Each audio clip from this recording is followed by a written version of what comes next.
Welcome to the Ruby Pearl Glamper True Crime Podcast. My name is Amy. Welcome to my show. Hope everybody's having a wonderful evening.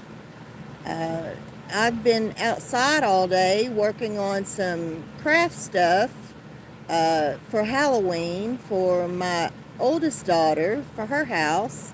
I started last year making Hocus Pocus stuff because she loves the movie Hocus Pocus, and so I am just working on some more stuff for her house. And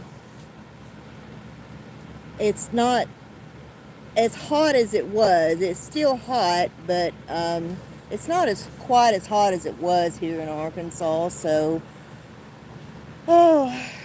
hopefully it's going to cool down and stay cool for a little while. But this is Arkansas. You never can tell. Speaking of Arkansas, got some breaking news today. Just when I thought never fails. Just when I thought that Arkansas could not embarrass itself any more than they already have, along comes this chick. Candace Scott, a young lady who attended the University of Arkansas at Little Rock, same college I studied 3 years of criminal justice, apparently worked for some kind of mortuary, who had a deal with the University of Arkansas at Fayetteville, the Razorbacks, and she was stealing body parts and selling them to some freak in Pennsylvania.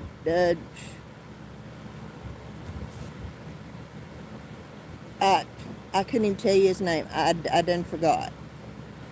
And the police raided this guy's house in Pennsylvania and found all these 5-gallon buckets of human remains and human organs, and he had bought them off Facebook or somewhere from this girl, Candace Scott, here in Arkansas.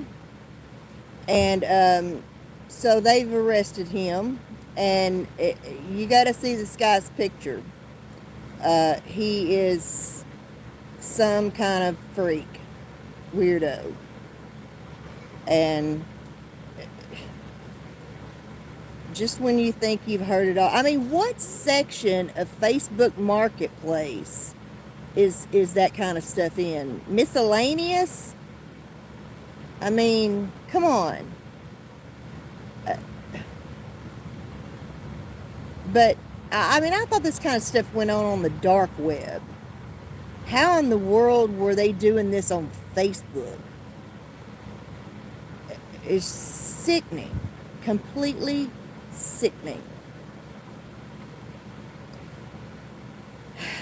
In other news, the Alec Baldwin shooting. I'm tired of hearing about it.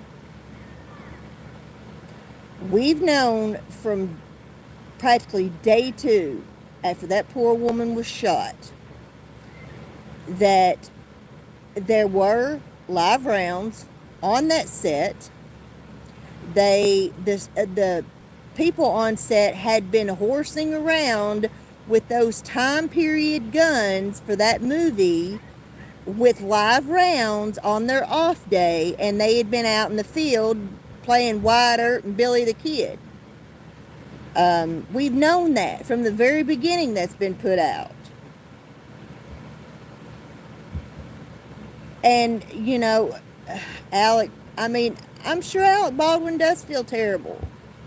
But he's trying to talk his way out of it. He's trying to talk his way out of any kind of responsibility for what happened.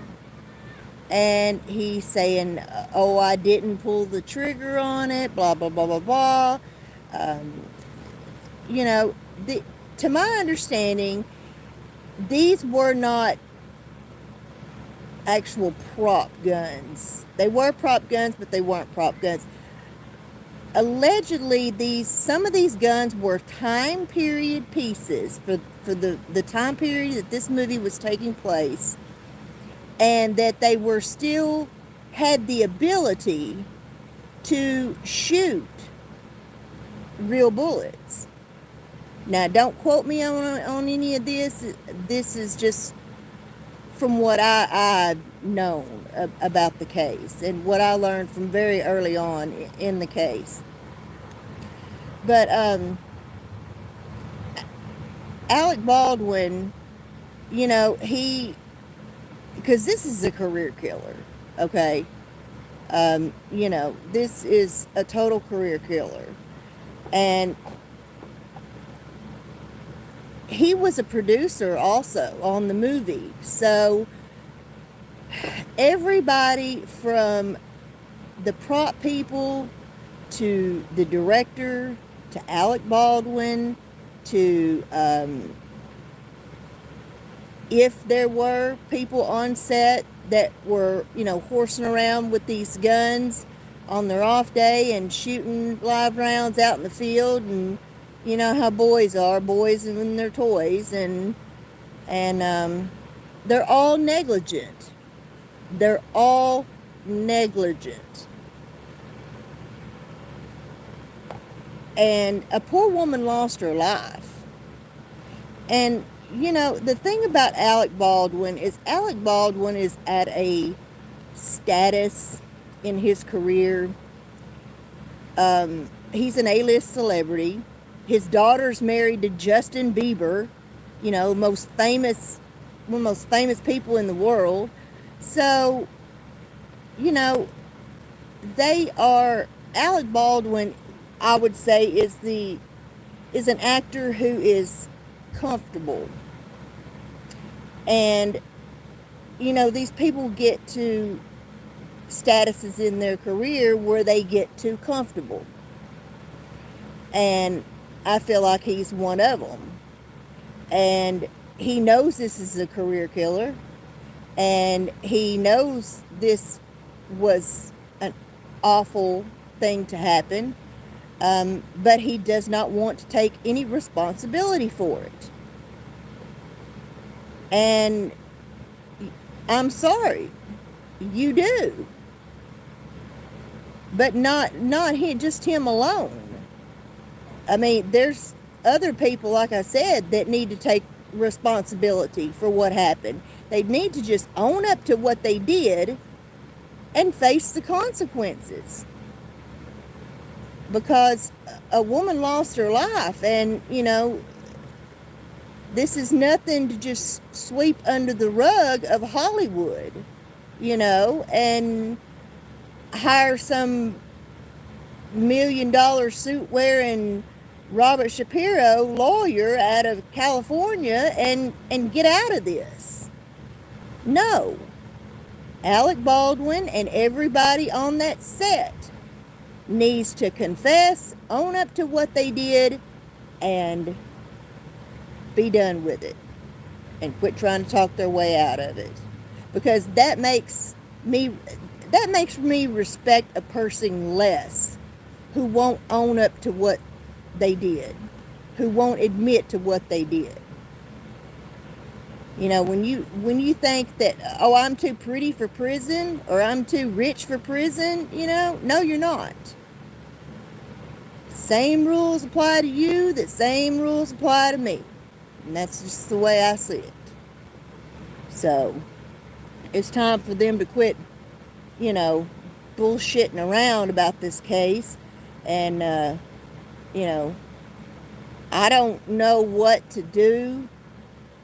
You know, prosecute people for involuntary manslaughter or negligent homicide, or, you know, sue the shit out of them. I mean, it's really up to her family, the lady who was killed, and what they want to do. Do they want to see these people pay in prison? Do they want to sue them for money? What do they want to do? It's not my decision to make, but I just feel that they need to own up to what they did, and quit. It's just more neglect. You've got neglect on a movie set. A woman got killed, and you're neglecting to own up to it. And it's not right. So, Alec Baldwin, you can go to prison just like anybody else. That's just the way I feel about it. So, anyway,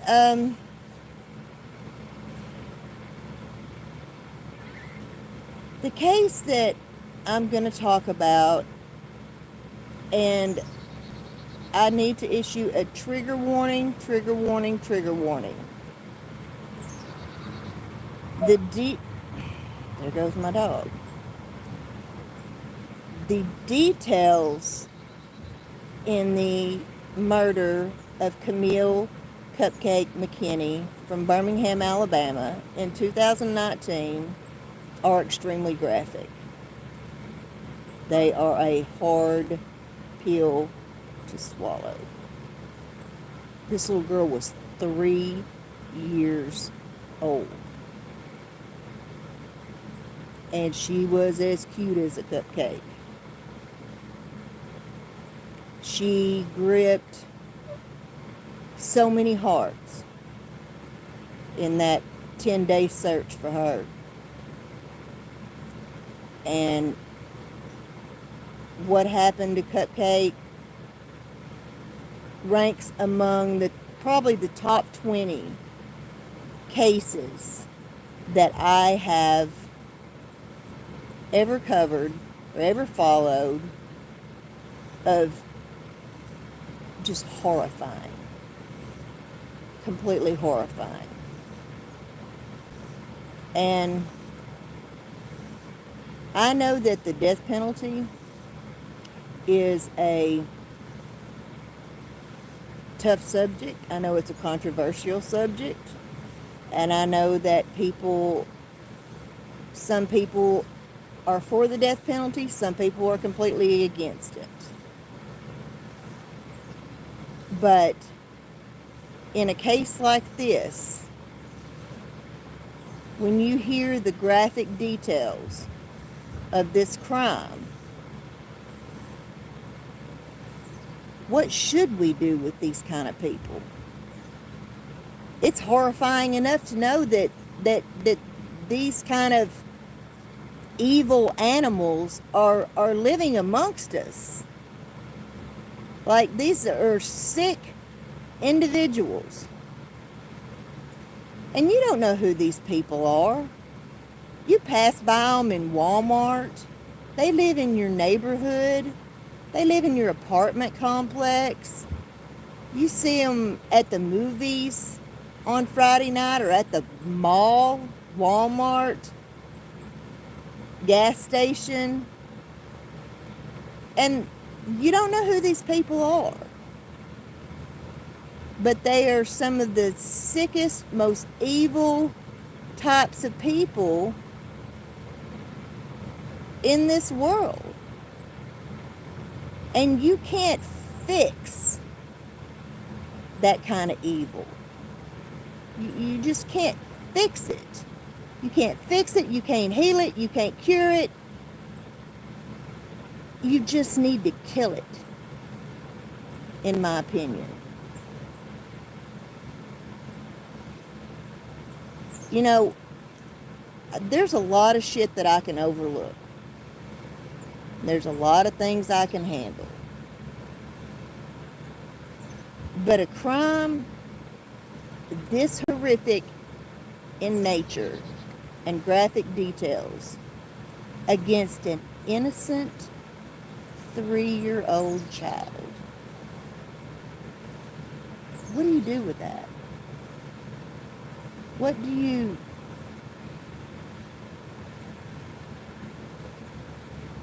There is no punishment harsh enough. Like, hang these people on the courthouse lawn at noon after the townspeople have stoned them. And I don't care who you are in America. I don't care where you are in America. I don't care what color you are in America, what God you serve in America, or how much is in your fucking bank account. If you don't think that this is the most sickest, evil shit crime that someone could commit, there is something seriously wrong with you. And I just don't know what else to do with these kind of people. How do you get rid of this kind of evil?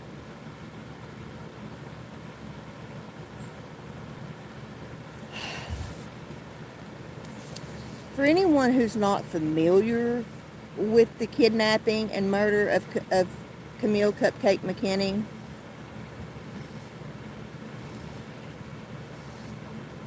hang on just a second. Ooh.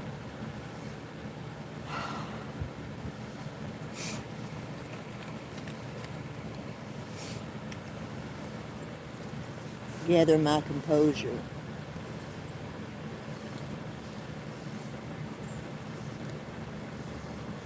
Cupcake was kidnapped from a birthday party in the Tom Brown Village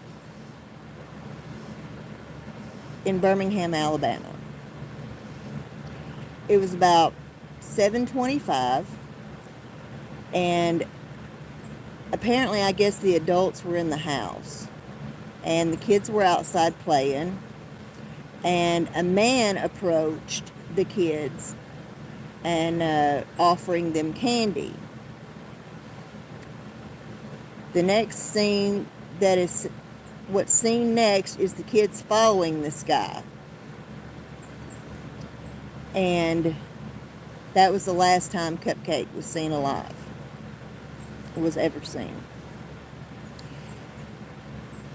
And a young boy actually witnessed these people kidnapping Cupcake and putting her into their SUV.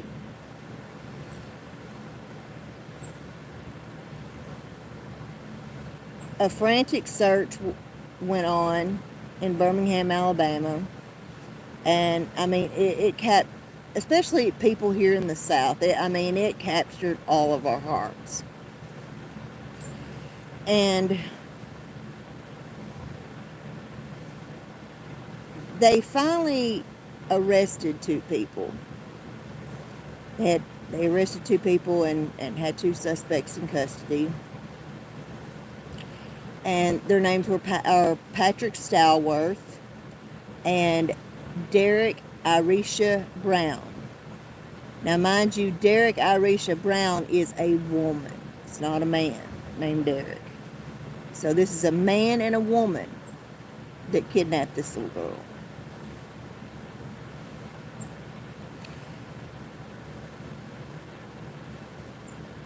When they didn't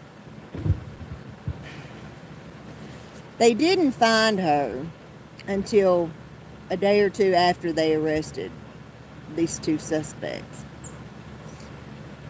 But they were able to hold them on Patrick Stallworth. They held him on possession of child PORN, and that they found in his phone. Derrick Irisha Brown was held on violation of probation charges because she had kidnapped her 3 children from a foster home at gunpoint in 2018. So something's already wrong with this woman, that she lost her children to foster care. We already know that already tells you there's something not right with this woman. But to know that she tried to kidnap her kids from their foster family at gunpoint, and she's only on probation? Come on. Let's gab. It's the Gabsters.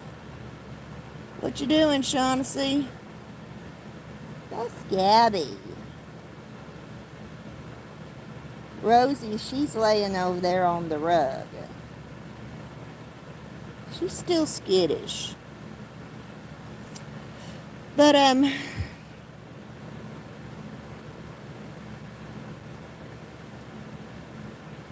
anyway, so they find Cupcake's remains in a landfill. You just finished watching Apollo. Are you at work? Are you watching them on the monitor?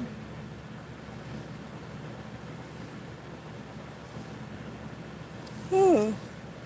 Anyway, they found Cupcake's remains in a landfill outside of Birmingham. Oh, whoa, you were walking, Apollo. Oh, okay. Well, hi, Apollo. If you're listening, I love you. But they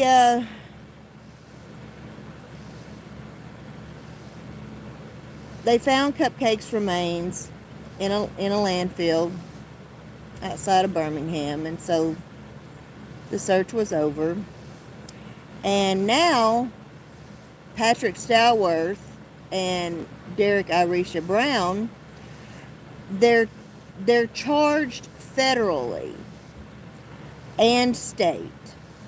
They have federal kidnapping charges and federal kidnapping charges and federal conspiracy to kidnap a minor. Okay, these are federal charges. They have state charges from the state of Alabama for capital murder of a child under the age of 14 and capital murder of a minor in the process of a kidnapping. So they've got 2 capital murder charges against them. A couple of months ago, the feds decided that they were not going to seek the death penalty against them. But the state of Alabama can still seek the death penalty against them. But the federal prosecutors have announced that they're not going to seek the death penalty against them. They would face life without the possibility of parole. So, and I don't know, and the thing is that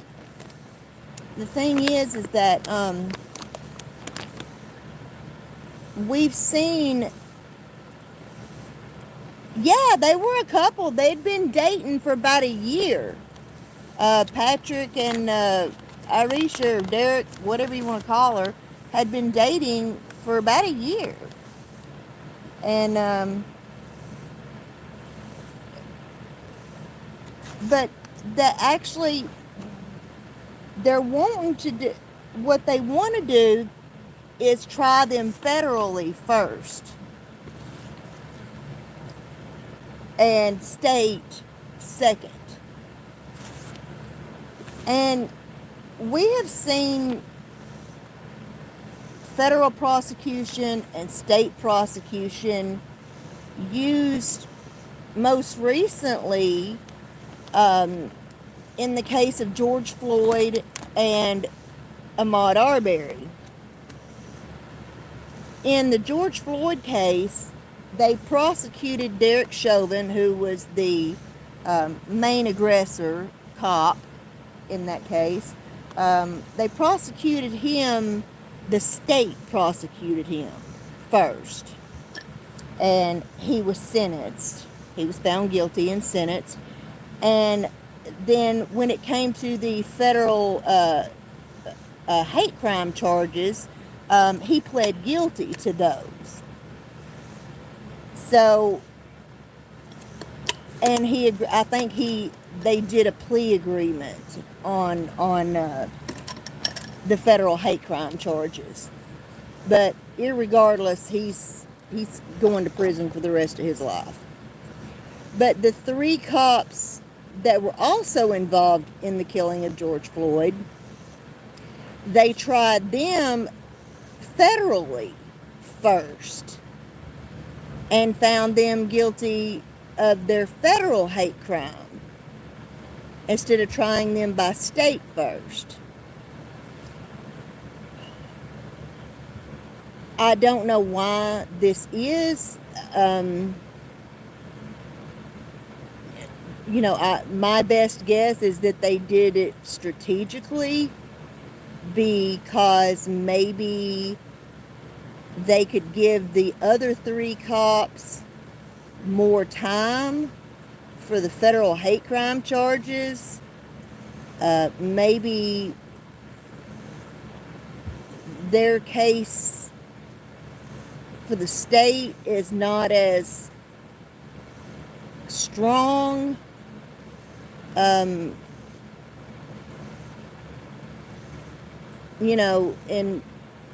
because, we all know, we've all seen the video, Derrick Chauvin was the main aggressor, and the other 3 just kind of aided and abetted and, stood there and did nothing. So I'm thinking that either maybe they could give them more time on the federal hate crime charges than they can the state. I don't know. But then in the Ahmaud Arbery case,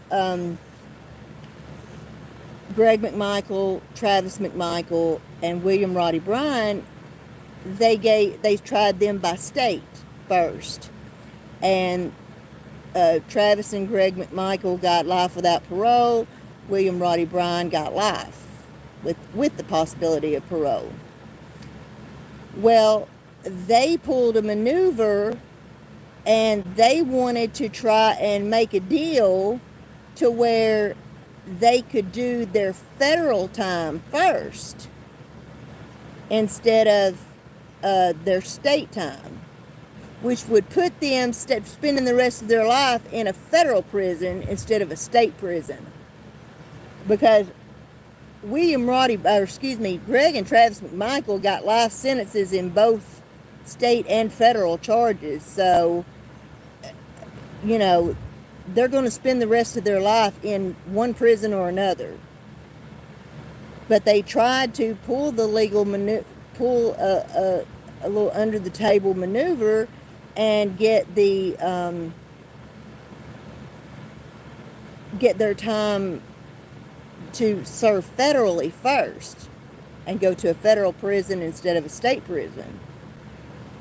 And the judge was like, nope, no deal. You're going to do your state time. So they are going to a prison somewhere in the state of Georgia. And needless to say, they, I'm sure, are not very welcomed by some of the other inmates. They committed a horrific racist crime. So, they're gonna, oh well, they deserve it, in my opinion. That it is shameful. case is completely shameful. But back to Cupcake's case, they're still going to seek the death penalty. The state of Alabama is still going to seek the death penalty against them for 2 counts of capital murder. And so I'm not quite understanding what their legal, because there's a legal maneuver to this in some way, fashion, or form.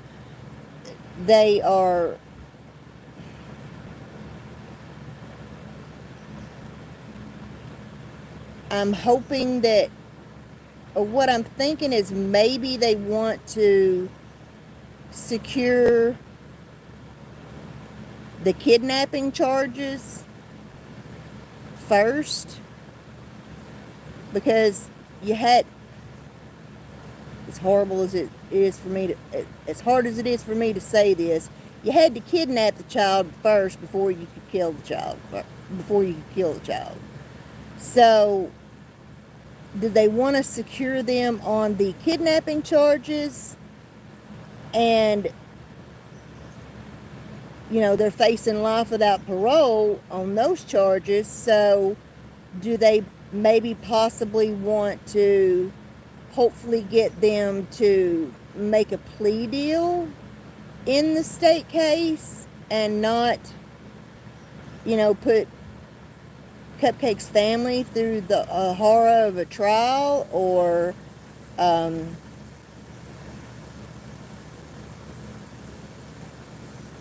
are they not quite sure they're going to get them for capital murder and get the death penalty, or what?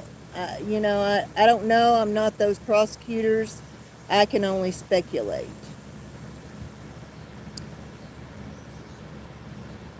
But either way, I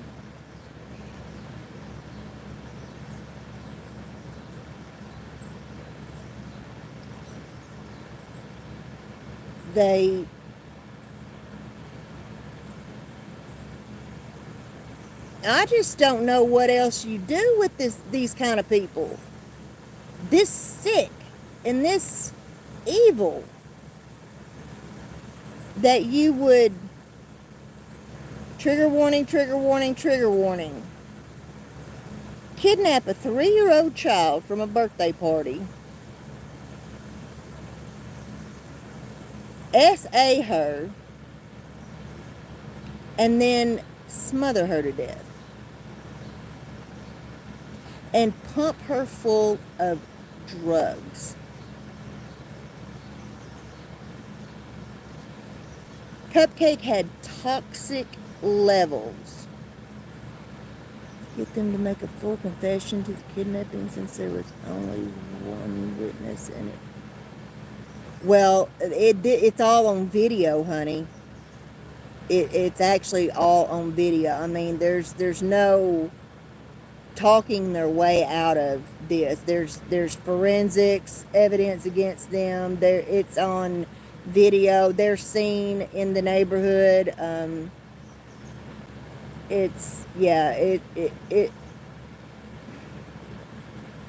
In my opinion, it's a slam dunk case. But they each tell a different, which I believe they're both lying. But they each tell a very different story.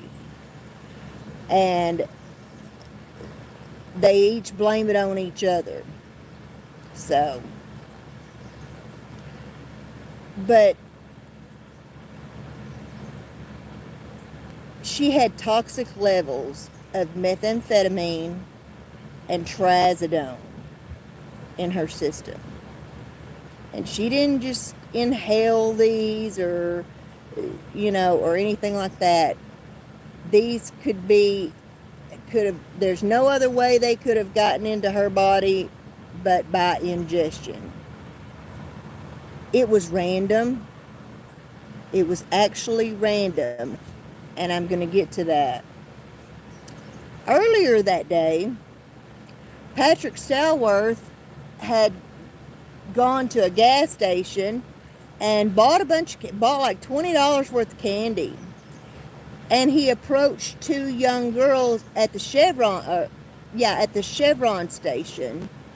He approached two young girls on their way to cheerleader practice, trying to give them candy and stuff, and they got the creeps and, got away from him. So, yeah, I mean, I guess they were just out cruising the streets looking for somebody. And these two young girls came forward, a couple of 2 or 3 days after the kidnapping of Cupcake. That's why that's how they caught him. That's how they got him into custody. They checked the surveillance cameras, and the surveillance cameras verified their story. So then when they found the vehicle, and then they arrested them two,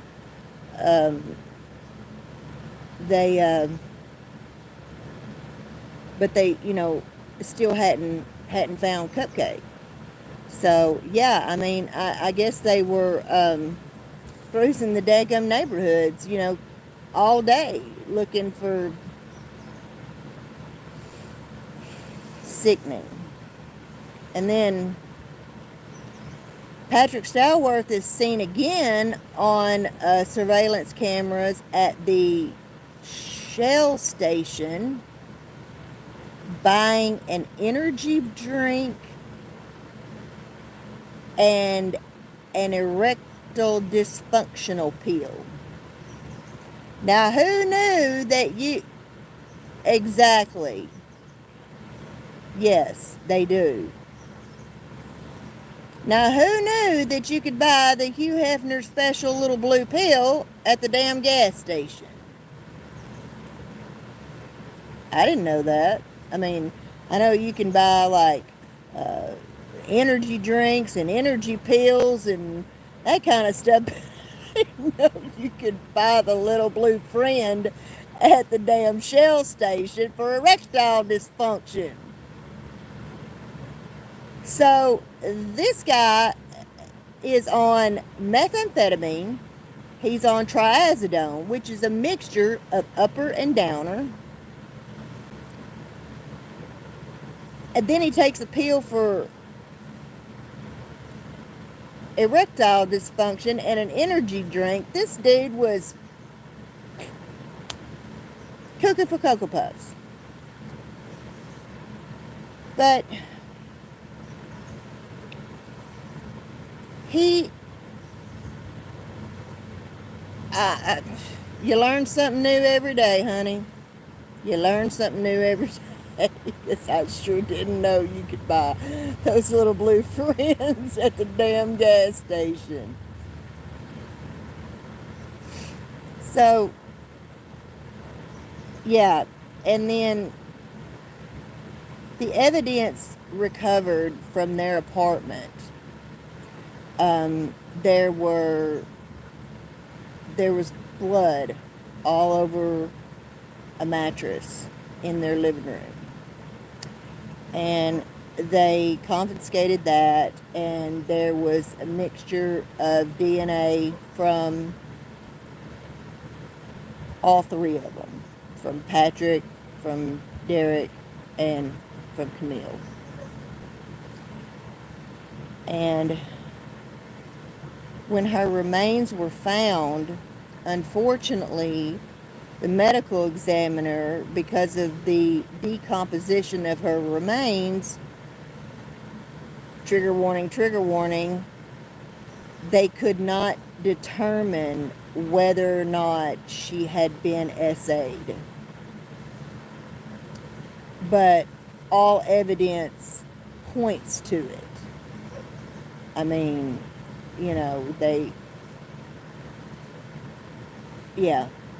between the mattress, the pill, and the drugs, and all of it together paints a picture that is every mother's fucking nightmare. And, you know, I just... Smoke, shut up.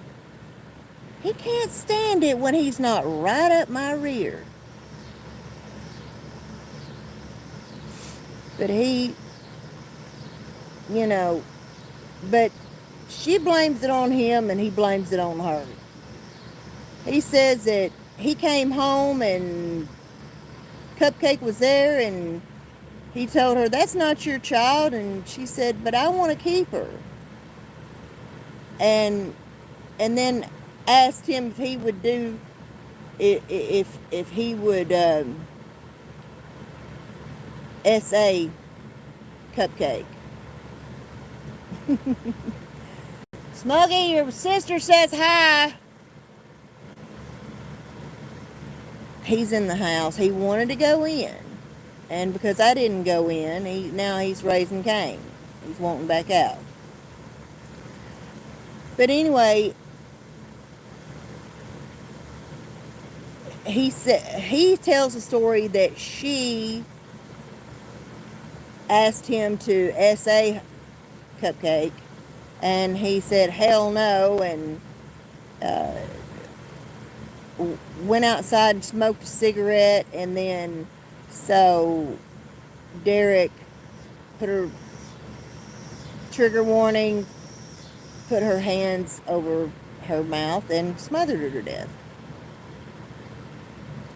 She tells the story that even though she was at the apartments with him, you know, cruising around, she didn't know he had done anything. She didn't know he had took this child. And then they got home, and I guess she was buzzing out of her mind, wigging out of her mind, and she went to bed and woke up and walked in the living room, and there was Patrick essaying Cupcake, and she just, you know, and went back to bed. And then when she woke up the next day and asked him about it, he said, oh, you've been tripping. And then he asked her for if she knew where the lighter fluid was, and she said, no, we don't have any. And so he carried a trash bag out to the dumpster. And, you know, so they both tell ridiculous stories that, you know, are horrific of themselves, but I don't believe either story. You know what? It's one thing when there is a man that does this, that commits a crime like this, but when there's a woman involved in the assault of a child or the killing of a child or whatever, you know, it especially S.A., that, you know, you think something's got to be wrong in that woman's life that she would condone something like this, you know. But unfortunately, we see it all the time. The couple that kidnapped, I believe it was J.C. Dugard. That was a couple that did that. And, you know, for a woman to condone their husband or their boyfriend or their man to do horrific acts towards a child, is, you got to wonder, were they a victim of assault as a child? Were they human trafficked? Were they prostituted out, or what? You know, what the fuck is wrong with a woman that would go, yeah, the Barbie and Ken killers, exactly. But So anyway, you know, I take the death penalty very serious. And, you know, even though I may not be a juror on your jury, I'm still a member of the John Q. public and have the right to my opinion, and I'm going to look at a case, and I'm going to look at the evidence, and I can't have any kind of doubt that someone is guilty of a crime, like in the case of the West Memphis 3.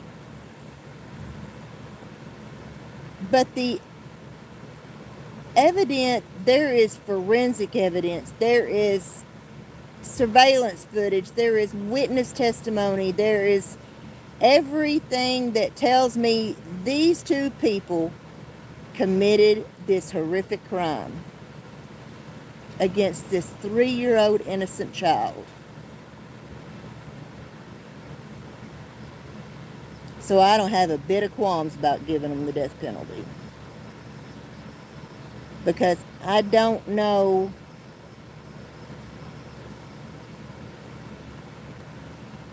yeah. Oh yeah, that's right. You know what other anniversary's coming up too?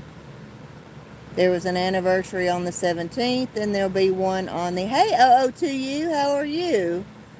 And there will be an anniversary on the 23rd.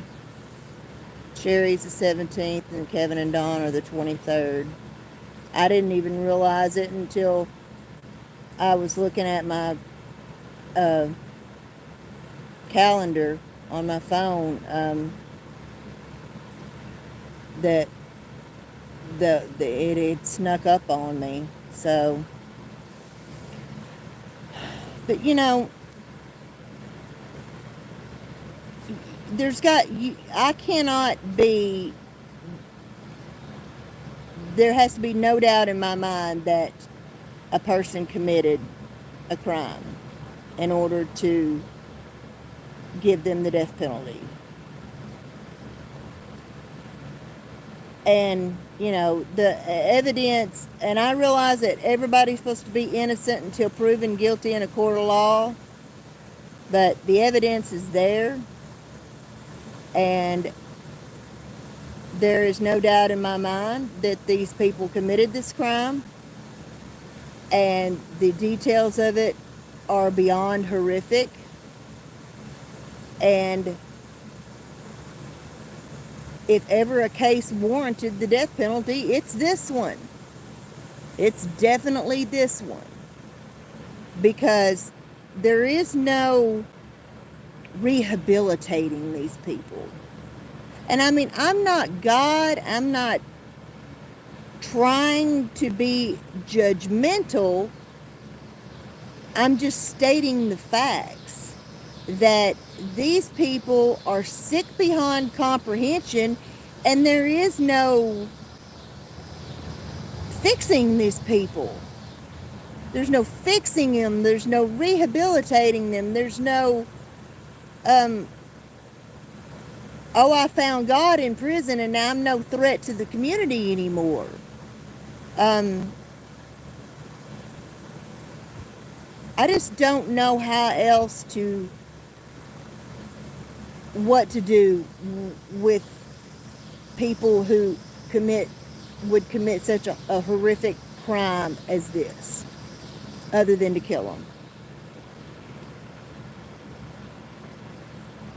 Because, you know, I mean, prison may not be a 3-star luxury hotel or a 5-star luxury hotel, but you got TV, you got basketball courts, you got friends that you can make amongst the other enemies, although they don't quite care too much for chomos in prison. So I don't think that Patrick especially will be very popular.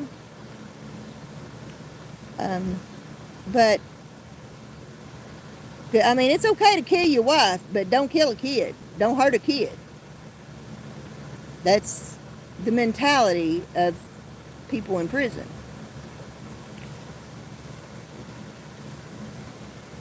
But I just don't, to me, that's better than some people have got it out here in the real world. 3 square meals a day, Jell-O and carbs. Hey, I mean, it's something. It's better than starving to death. Got 3 square meals a day, basketball courts, friends, television. You can play dominoes, you can play spades. What was it Diana's girls taught you how to play? Shaughnessy, was it jailhouse spades or what was it when you were a kid? Didn't Lauren and Destin teach you how to play jailhouse spades or something? Hearts, okay. Jailhouse hearts, okay. But yeah, so I mean that's a better life than some people have got it out here. And I don't think anybody that commits a crime as horrendous as this, deserves even that much in life. I mean, they took an innocent, defenseless child's life in one of the most horrific manners you could do. So, I mean, the prisons are overcrowded as it is. And the crime rate damn sure ain't going down. So, now I realize excuse me, my nose is itching. When you get the death penalty, you're going to go through 20-something years of appeals and stuff. But, so, but you're going to be in solitary confinement, locked down 23 hours a day, with no contact, with no one. You're not going to get to play jailhouse spades and hearts and dominoes and basketball and all that. You're going to get 1 hour of rec time, and that's in a fenced-in cage. At least here in Arkansas it is, when you're on death row. Because I've been on death row. I visited Varner Supermax, where death row is housed here in Arkansas. And you were locked down 24 hours a day. 23 hours of that is spent in your cell, and you go outside for an hour into literally a cage, like a dog cage, a 12 by 12 cage with nothing but concrete. I mean, there's no weight bench, there's no arm bells, there's no hopscotch, there's no twister, there's no nothing. Just a caged in cylinder block cage is what it is. And and then a 6x9 cell, and then you're if you have visitors or family or whatever, you visit them sitting inside of a cage too. So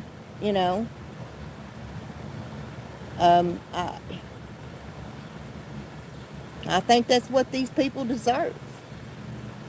I really do. I just, I mean, they get a shower in that 1 hour too. But they're 23 hours a day. They're sitting in a cell, in a 6x9 cell with a toilet, a sink, and a steel bed with concrete. And it.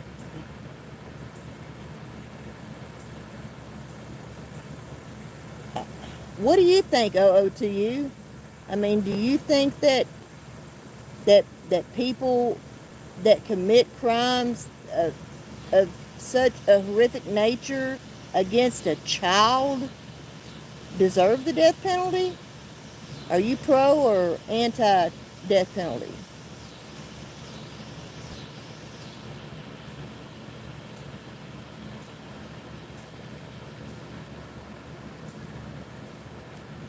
Oh, excuse me. Oh, Debbie. She's sleeping. But I just don't, know any other way to deal with the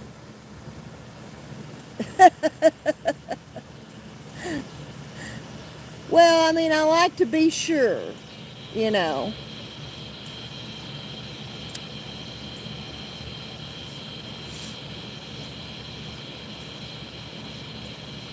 Okay, okay, yes, yeah, it's like I said, it's a controversial subject, you know. And some people are for it, some people are against it, some people don't.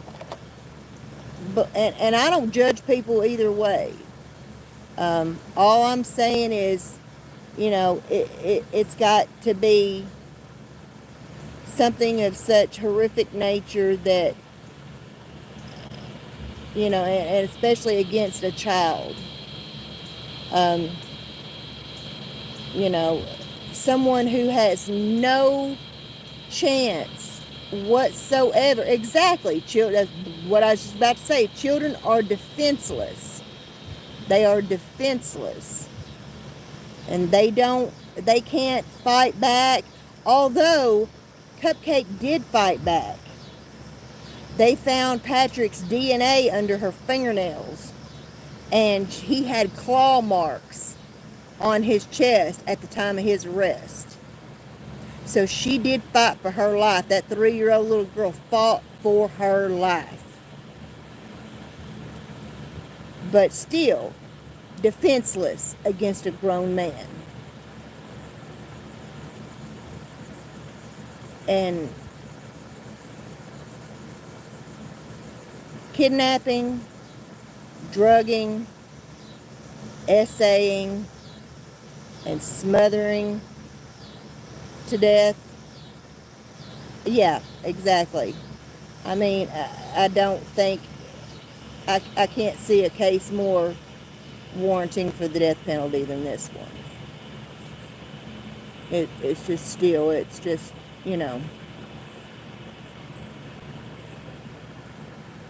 And there's a few more that I'm covering that are like this. I mean, graphic, horrifying details. And these were committed by parents, mothers. These people were strangers to Cupcake. But a lot of the other cases that I'm following, that I'm waiting on people, all these people are in jail waiting on to go to trial, have horrifying graphic details, but every single one of them involves the mother. Mommy dearest at her finest. And that's even more horrifying, that you could do such horrendous things to your own kids.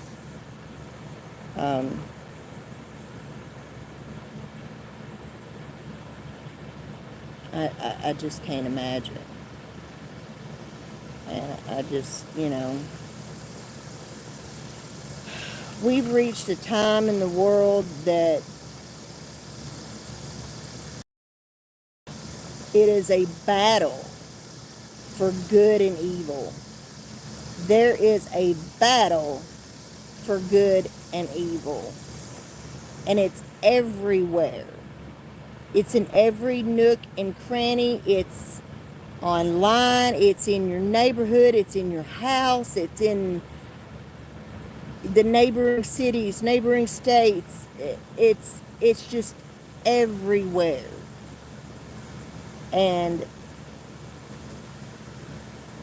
it's literally a battle for good and evil. And, you know, that's why that is one of the things that triggers my, yes, definitely.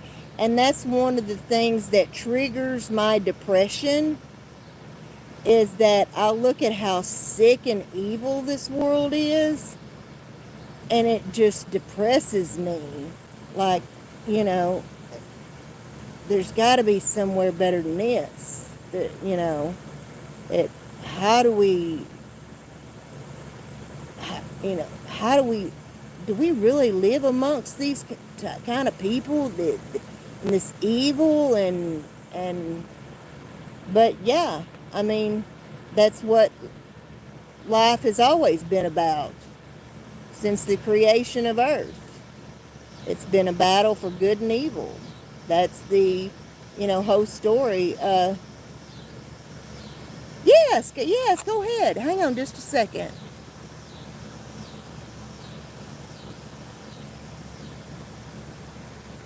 There you go. You know, there's just a, come here, Gab. Oh, Gab. Come here. This is Gabby. She's named after Gabby Petito.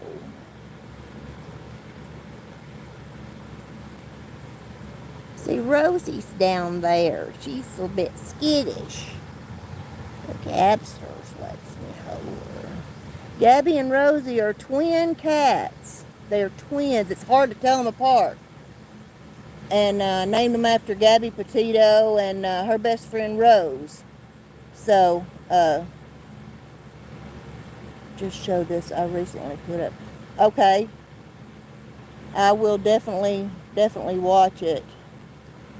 Wave to Shaughnessy. And wave to OO to you. Say hello. Oh, no. It can't steal her. No. Oh, Gabsters. Okay, go away. Ain't she, though? Here comes Rosie, but she won't. She's still... Come here, Rosie. Rosie Posey. She's still a little skittish. But they're twins. They look just alike. There's a video of them here on my channel, as a matter of fact, where they're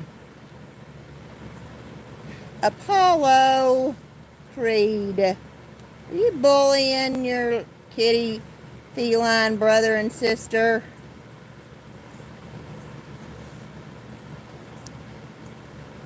You know he thinks he's the boss of the house. So,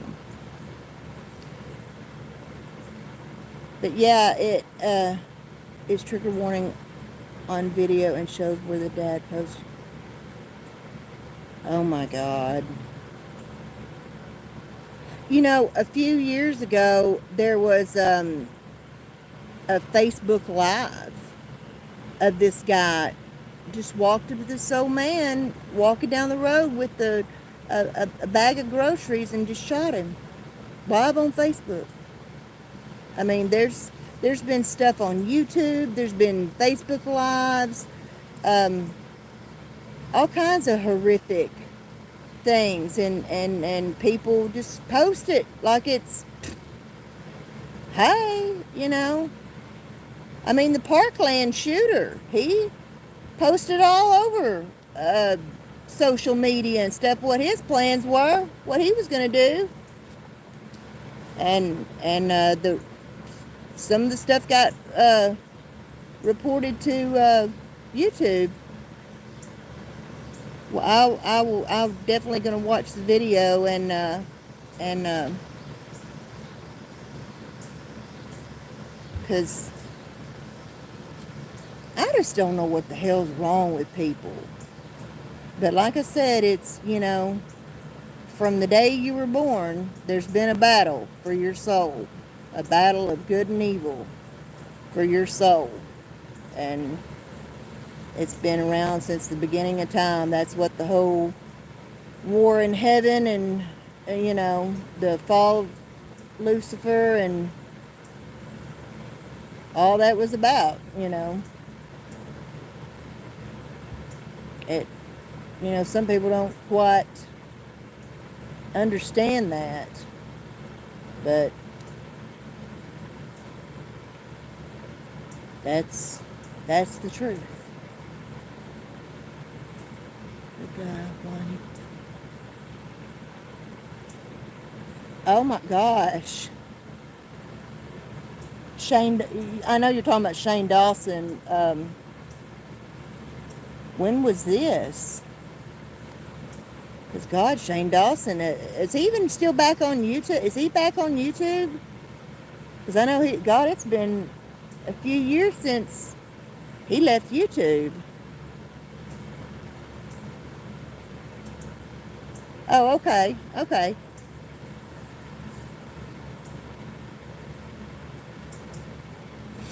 But yeah, I just don't see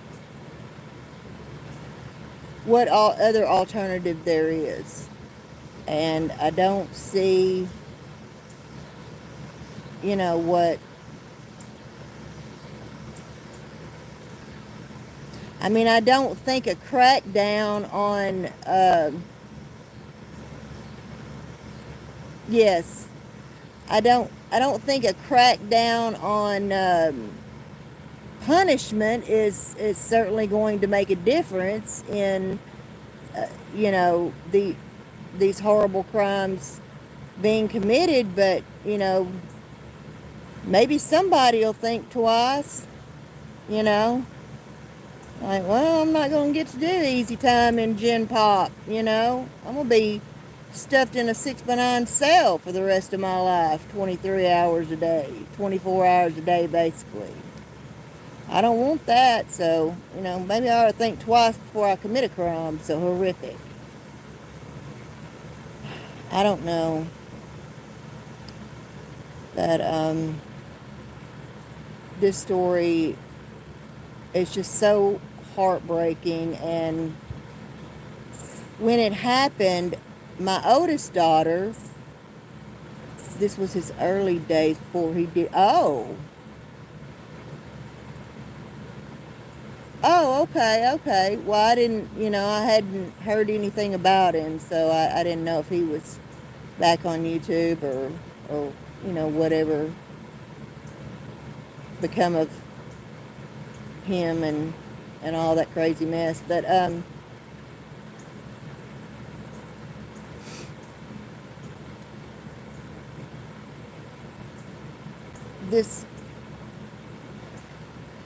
when this happened, my oldest daughter had just moved back home to Arkansas from Birmingham, Alabama. And she knew some of the people that close to this case. And, it's seldom that, true crime cases catch her attention. Now, my child that is here in the chat, of course, she is a little more apt and more, in tune with the true crime stuff because she's been raised as a true crime advocate. From the time she was little, she has known about my friends who were murdered in 87, Kevin Ives and Don Henry, known as the Boys on the Tracks. And she's known, the West Memphis Three, Damian Eccles, Jason Baldwin, and Jesse Miskelly. She's known these people her whole life. She's grown up knowing these people, and she's been there with me advocating for these cases from the time that she was young, was little. So, and never in my life did I imagine that 25 years after Kevin and Ives and Don Henry were murdered, that my granddaughter would be sitting in her stroller on the steps of the Arkansas State Capitol, still begging for justice for Kevin Ives and Don Henry. I was 17 years old. Hey, True Crime and Coffee, how are you? I was 17 years old when those murders happened. And my friends that were murdered in connection with theirs. And never in my life did I think 25 years after the fact that my granddaughter would be sitting on the Arkansas State Capitol steps, still begging for justice. And I guess after I'm dead and gone, my kids will, they'll still be begging for justice, and they'll tell their kids growing up, what happened, just like I had to tell them what happened when they were little, when they were young, what happened to my friends and stuff. And that's not an easy story to have to tell your kids, and it's certainly not an easy story when you're still looking for justice over 30 years later. But anyway, I guess I'm going to go ahead and go for now. I wanted to... Yes, I am. Thank you, True Crime and Coffee. Yes, to you, I am. That's who I'm talking about. I knew those guys. The boy that was with them that night on the motorcycle, Keith Coney, he is my ex-boyfriend. Yes, the boy's on the tracks. The boy that was with them on the motorcycle that night that got away, his name is Keith Coney. He is an old boyfriend of mine. Oh, okay. Good.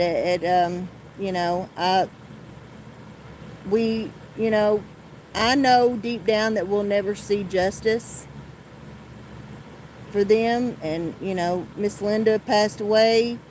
But, you're never going to stop wanting justice. You're never going to, there's always hope for a miracle. And some of the players in the game have been to prison, and they've since died and whatnot, and bad things have happened to them and stuff. But it's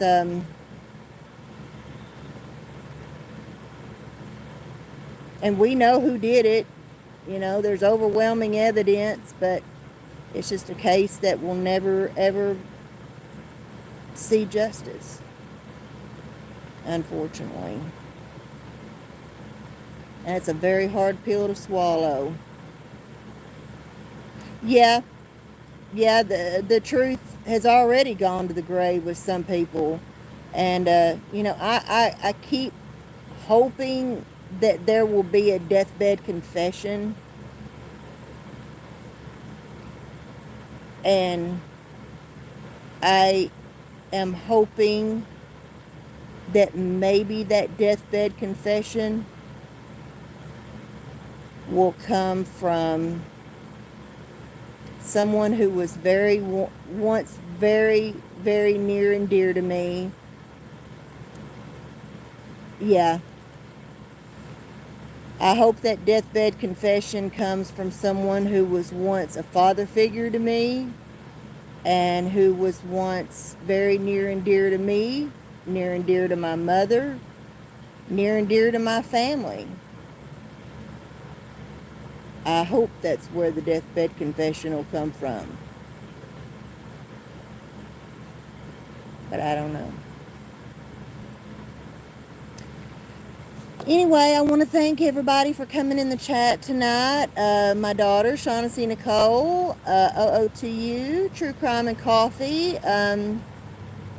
Thanks for coming in and listening to me. And of course, if you thank you, OOTU. It's that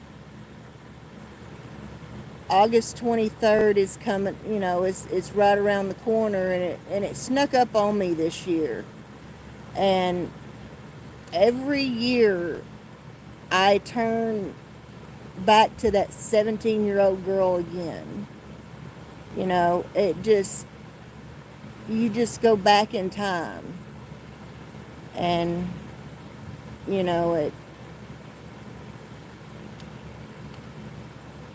you can't ever have closure on something until you get justice. Maybe that's what justice is about. Maybe it's the closure of some kind of a justification. You know what I'm saying? Maybe it's justice is justification. Definitely. But I want to thank you all for coming in the chat. And everyone, please remember to be the change that you wish to see in this world. No. Exactly. I know it's